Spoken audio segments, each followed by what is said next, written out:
Hey everybody, I'm Matt. I'm Mike. And today we're going to be reviewing Marvel's Secret Wars from 1984. So Mike, how did you feel about this book? I'm not a huge fan of it.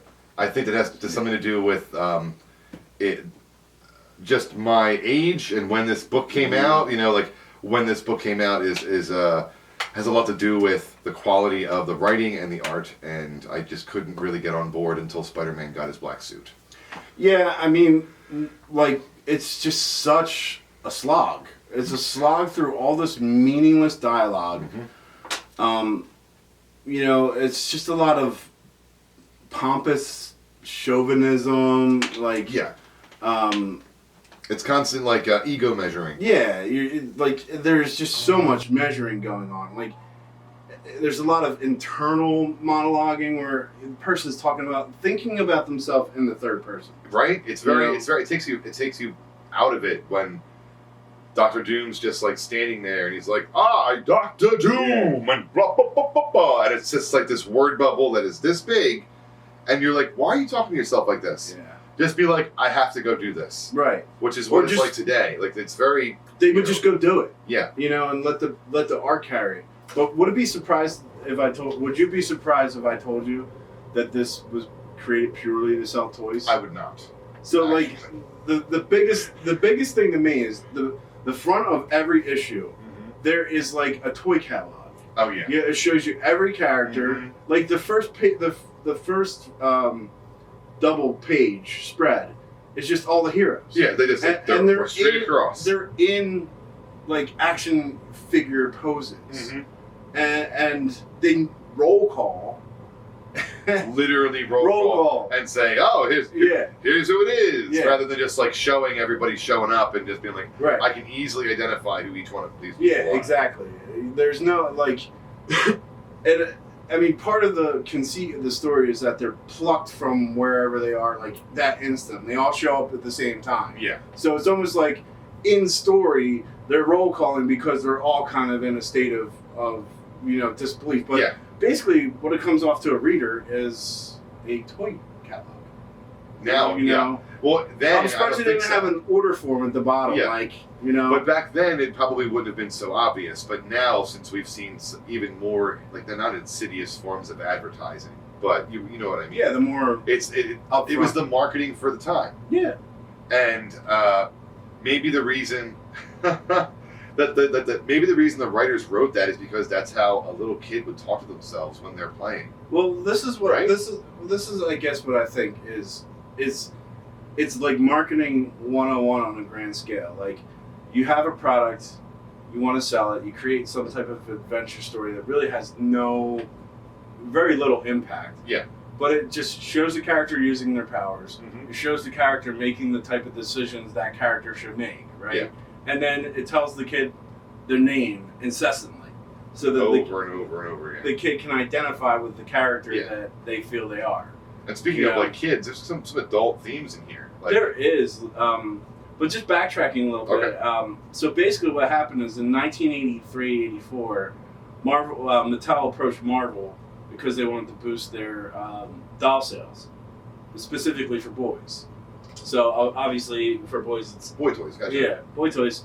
But like, so they approached Marvel and they said, we'd like something to boost these characters, and basically through conversations with the editor-in-chief at the time, Jim Shooter, they got all the stipulations of what Mattel wanted, and so by that time Jim Shooter was like, I can't assign anybody this; it's too complicated, and he took it upon himself. And so Jim Shooter's the writer, and then you have two pencilers, Mike Zeck and Bill Layton, and then you also have John Beatty as the inker and Christy Steele as the colorer. It's a lot of info. So hope you guys don't mind us checking our notes. We want to get it right. We don't want to. I want to give those people credit. I mean, because it's important what they did. Right. Because Spider-Man got his black suit, and that's all that matters in this whole comic. Right. Says my opinion, at least. Right. So one of the things, like, there's also a letterer. That's Joe Rosen, and then this cracks me up. Tom DeFalco it was an editor at that point. So he actually edited this book. So he's editing work that his editor-in-chief is turning into him. You know, imagine that. Like, yeah, it's like no, that's telling your boss how to do his perfect. job. Yeah, That's perfect. Yeah, It he's was- a yes man. Yeah. Maybe that's what it was. Maybe this is like the Phantom Menace, where no one wants to say it's say bad. no. Yeah, no one wants to say no at some point. Like, no, you like it's enough. You're going overboard Yeah. here. You know, Misa wants you to stop. I kind of just think that the only thing that really mattered in this whole 12 issues is that Spider-Man got his black suit. I mean, I have to agree that that's like the biggest thing. There's a few other minor things that, like, within a year they probably don't make a difference. Okay. But at the end of this, the Thing leaves the Fantastic Four. And he stays there for like a year, right? Yeah, and is replaced by She-Hulk. Yes. Yeah. Okay. And then the creation of Titania and Volcana. Okay. yeah, so they're created like so randomly. Yeah, out of nowhere, they're just like, hey. They're just there. And then they start like just talking a bunch of smack to everybody. Yeah. I like how I think the one is like buddy with Molecule Man at some point. Well, she's trying to buddy up to him, and you're not sure if she's like, you know, like riding on his coattails, or if she actually cares about him. Yeah, that's another thing. Like, Molecule Man, I don't understand this guy. He's like, is he dead now? Like, I haven't seen him in years. I heard of him, and I don't think I've heard of him or don't remember. I mean, I've read him, but he's always this like mewling weakling, but he's like super powerful. Yeah, that's Right. they pretty much like, even Doom was like, this guy could whoop my ass if he Yeah. wanted to, but he just doesn't think he can, so he doesn't. No, yeah, he's a, like they straight up call him a milksop. Okay, yeah, they do. like- Yes, they do. So- I was like, what is that? Yeah. Like, I don't even know what that is. It's just like somebody that has like you know, no backbone. Oh, okay, Like, sure. you know, no strength of character, and he whines like. I Yeah, feel he like does. every one of his lines would be like delivered by like a 13-year-old.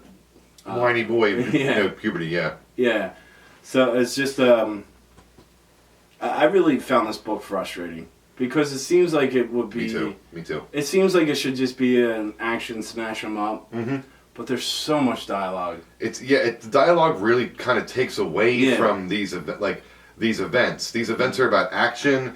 These events are about Just throws off the pacing yeah, altogether. yeah, it does. There's too much talking. There should be more action and, I mean, and just more. there's some battles. cool like action scenes, but there's also the stuff like when they get to Battle World, which is Mm-hmm. this mix of all these different worlds smashed together. They have basically they each get a toy set to play in. Yeah. You know, so they have a base. Yes, exactly. Yeah. Everything's set up, and there's even like other people there from Yeah. other races, and Yeah, it's just kind of like, where do these people come A from? suburb of Detroit was sucked into it. Yeah. It's literally pieces of other worlds. Yeah. Right? And so it's like, but like besides like those two things, like there was some weird stuff, like the weird relationship with Wasp and Magneto. Yeah, little. Like Wasp gets kidnapped by Magneto and is taken to his base, which like he steals like from the villains. Mm-hmm. Somehow, I don't know. Or is it a third base? I lost track at some like. All the art looks the same. Yeah. And you can't really tell where they're at any point in time. There's no reference. Yes, there's no point of reference, and Yeah. it's very frustrating Yeah. because you're not sure, like where you're at. Yeah. It's jumbled. The pacing's off. The art doesn't really do anything for me. The dialogue Right. definitely takes away from it for I me. mean, they're just these big mega structures Mhm. that so much look like something that you would play in front of Yeah. with figurines. Yeah.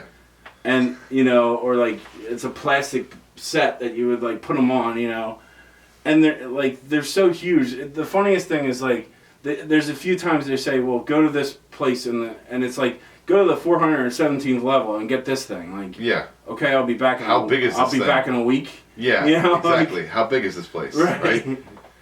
Like, I guess I'll see you in like 6 years, dude. Like, I'm gonna be honest with you, and you guys in the comments might not like Yeah, what I'm about to say, I think I follow you on this too. but by like issue 9, Done. I'm not even reading the dialogue. I'm looking at. Skimming through. I'm skimming through to see if there's an action scene. because I'm like, okay, Spider-Man got the black suit. Let's see what Spider-Man's up to. And that was just a throwaway. Yeah, and now it's like a major cornerstone of who Spider-Man is. He pushes the button and a little pellet falls out, and he goes to touch it, and it like goes on him. Mm-hmm. There's no like.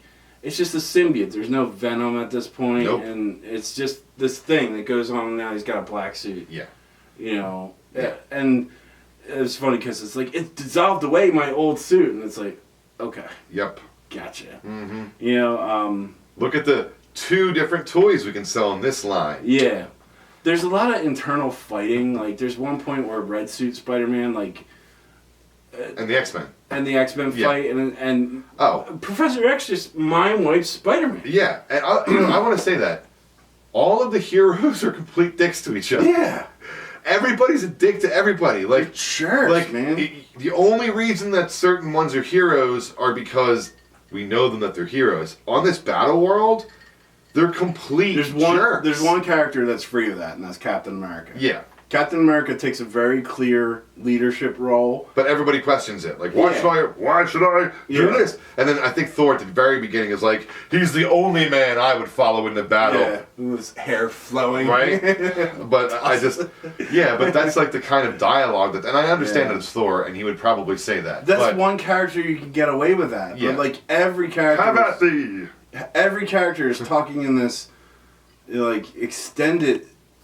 It's almost padded dialogue, where it's like they didn't know what they want to do, so they just wrote dialogue until something came out. We need to sell toys. Let's get as many toys on the panels as we can. Yeah. And then let's see what happens. Let's just have them fight a bunch of times. But you know, this is the thing. I remember these toys because they were still on shelves in like small mom and pop shops when I was little.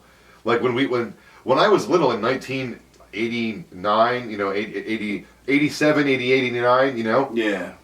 We had a toy shop over on this like, you know, shopping center that's still there to this day, but it's dying like a lot of them are. Yeah. And it was a toy shop though, and I remember walking in and seeing all of these toys still on the shelves. Right. In the yellow, I think it was yellow, a yellow package, or maybe it's a light blue package, but there was like two different phases I think that they came out with, because I know they like to. Wave 1, Wave 2, Wave 3, and they change it slightly. Well, they also did Secret Wars 2. Which was like only a year later, right? Yeah. A couple years later, a year later? A year and a half later. Yeah, it was just another obvious kind of, It's funny because like nowadays you hear, you know, commentary on how comic book events are just cash grabs. Yeah. And this is the ultimate cash grab. And this is specifically to grab your cash. Yes. Like there's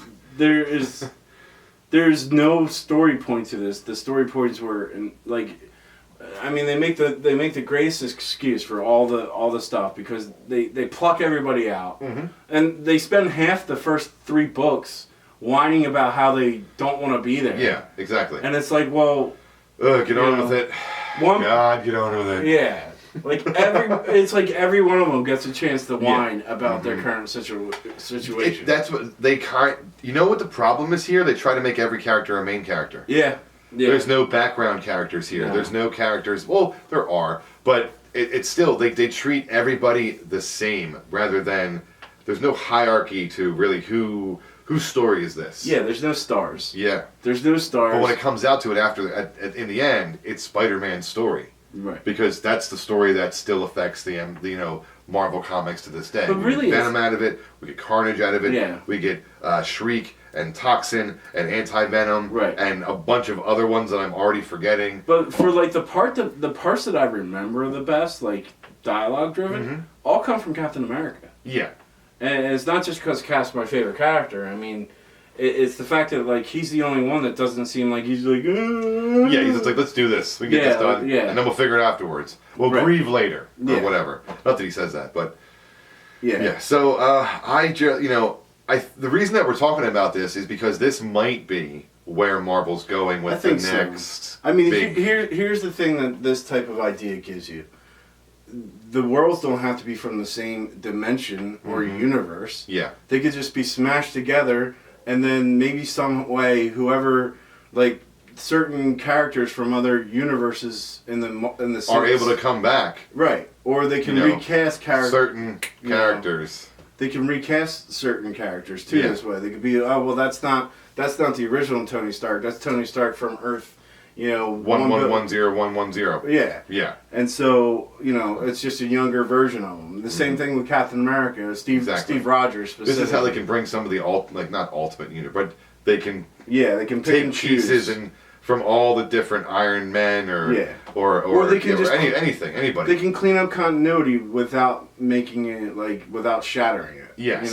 Because they can literally play God at this point. They just have to do it right. Yeah, exactly. So this is mainly why we're talking about the Secret Wars, because we want to try to get ahead of the curve as far as predictions for where things are going. I love comic books, but my thing is I started reading in my 20s actually. Mm-hmm. I didn't start as a kid. Me too, actually. But when I go back and read these things that were published in the 80s and even just into the early 90s, the pacing is not there. No. And the further you go back, I think the worse it is. It's right. It's right around the time I graduated high school and early college, and then a couple years later when Civil War came out. Yeah, that's Civil War is what hooked me and got me back into comics heavy. Agreed. Yeah. And then I haven't had an event that's hooked me since then. Have you had an event since then that's hooked you the same way? No, I think what it was is besides the fact that the Civil War series was written and drawn so well, the tie-ins, like Civil War Front Lines, other tie-ins were just really well done. And they gave you that extra depth to the event that you really want. Mm-hmm. And that's not here in Secret Wars 1984. Not at all. There's very little going on. Like I said, everybody's like, oh, I was plucked from here or there, and so there's no motivation besides the fact that now they're in this weird situation, and like we mentioned, there's really not that much ramifications. Yeah, the only thing that really matters is that, not to mention it again, but Spider-Man got a suit. Spider-Man in a black suit, yeah, that's the big one. Yeah. So if you had to give this a number rating, what would you give it? Just sitting down reading it, not as a comic fan. Yeah. Right? So sitting down reading it, not as a comic fan, probably a 3, a 4 even, maybe if I'm feeling generous. But as a fan of comics and as a fan of storytelling and as a fan of that type of stuff, I have to say that I do appreciate what it did. Yeah. And I have to appreciate where it sent the Marvel comics and where it sent Spider-Man, and I got Venom is one of my favorite characters. Mm-hmm. But I wouldn't have him if it wasn't for Secret Wars. Right. I wouldn't have Carnage. We wouldn't have a lot of Spider-Man's greatest storytelling and the anti-hero that is Venom. Right. I have Venom #1 upstairs sealed away, and it's his first comic appearance because I do like Venom that much. Yeah, wouldn't have had him without cool character. The symbiote. The for me for you? For me, a number, I give this a 4. Even as a well, hold on, but that's purely as what's on the pages, because I think when we look at certain things like this, we have to remove the nostalgia to do certain critical aspects of it. So trying to maintain that critical aspect, it's low. It's bad. I mean, the pacing is just off. I can't imagine that somebody didn't look at this and say well, what are these toys actually doing? They're just sitting there talking they don't seem to highlight their powers enough to how the toys would be would be used. Yeah. Doctor, is Dr. Octopus in this? Yes. Yeah. So many people. But I remember that toy. It's just two claw. It's a claw here, yeah, and a suction cup here and a suction cup here, and he just stands there. Yeah. And there's really no articulation to him whatsoever. But he ends up using weapons and stuff in this, and I don't know. That was the only one where it kind of made sense to me when I'm young and I see that, because the Spider-Man was the same thing. I think it was one suction cup and his other hand was just like this or something. The toy. I remember that one. Yeah. Yeah. And there might have been a string that attached through it, possibly. Vaguely. But something like that. It just doesn't seem But here's the thing: important anymore. when I look at this and I look at it and I include the nostalgia and the fact that, like you said, like what this triggers, Yeah. it's a 10 out of 10. Because without this, Okay. there's nothing else. Like, you don't know what... Like, this triggers both publishers to realize that they can do these, you know... More so. Yeah. They can do these branded publishing events, Mhm. right? And it just triggers them to think more collaboratively.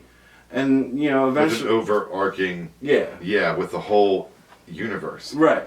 This is the first time that the Marvel Comics became the Marvel Universe. Well, no, there's crossovers before, Okay. but crossovers, not an event. Okay. So in Marvel, it was very clear that all the heroes existed in the same world, Mm-hmm. except the ones that specifically stated they're like Somewhere else, yeah. elsewhere.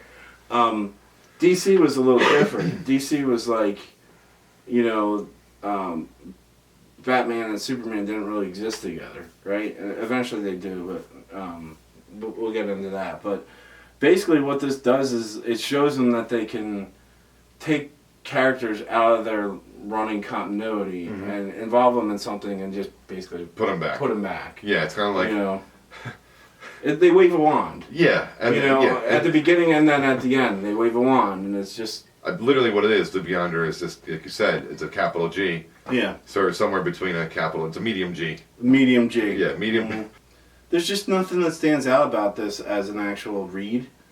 The point of getting into this is just to see like get that nostalgic Where it feel started. Yeah. See where the event started and how Yeah. they've been, and how I feel like they've improved since then, peaking at Civil War and Civil War II for me. I don't know. I mean, and then kind of, I don't know. It's to been, me, it's been a little bit of events are like this. Like, yeah, you'll get like one every 2 years that's up here. like I like Siege. Siege, I liked. I liked Dark Reign. Okay.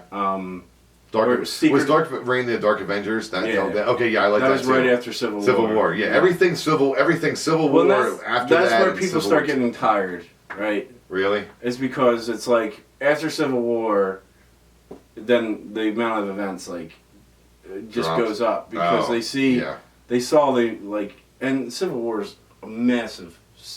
Oh, there's so many comics. Yeah, it's 100 comics. Yeah. Like if you go, Oh. I shouldn't even admit this, but if you go to Pirate Bay and you go to download, it's like 5 or 6 gigabytes worth of comics. Yeah. That's a huge amount of comics if you need to download all of Civil War if you want Yeah. to read the whole event. The curated Marvel Universe app, the comic book reading app from Marvel, Mhm. the curated Civil War collection is 106 comics. Jeez.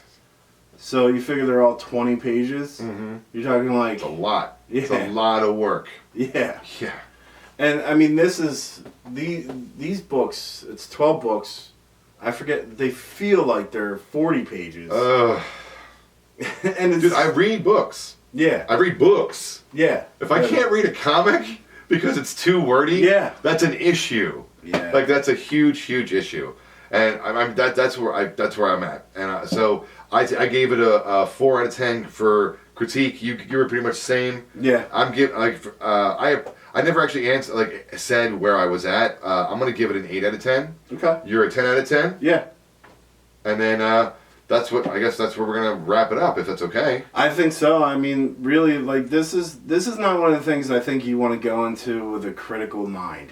You kinda just have to go bring it off in a little there. bit. You can skim through this book. Yeah, skim through, see what Yeah. happens. Yeah. Issue 8, I When think, you is where Spidey gets his suit. When you see, like, when Yeah. you're skimming through and you see an explosion, maybe you go back a page and you read up to the explosion and see what happens. Like, because that's really all that happens. Talking, something explodes. talking.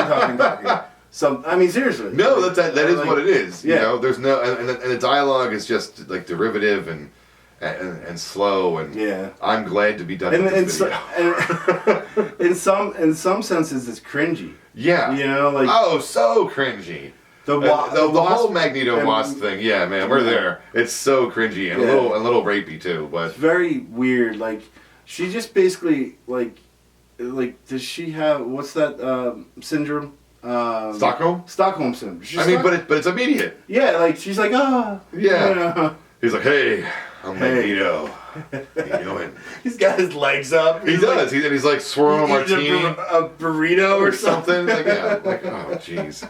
Anyway, thanks guys for tuning in. We appreciate you guys watching. Remember to like and subscribe below. And I'm Mike. I'm Matt. And thanks for tuning in. Next time we're going to review some movie trailers, I think. Yep. So please come back and see Mission Accomplished or Mission Failed movie trailers. Peace out, guys.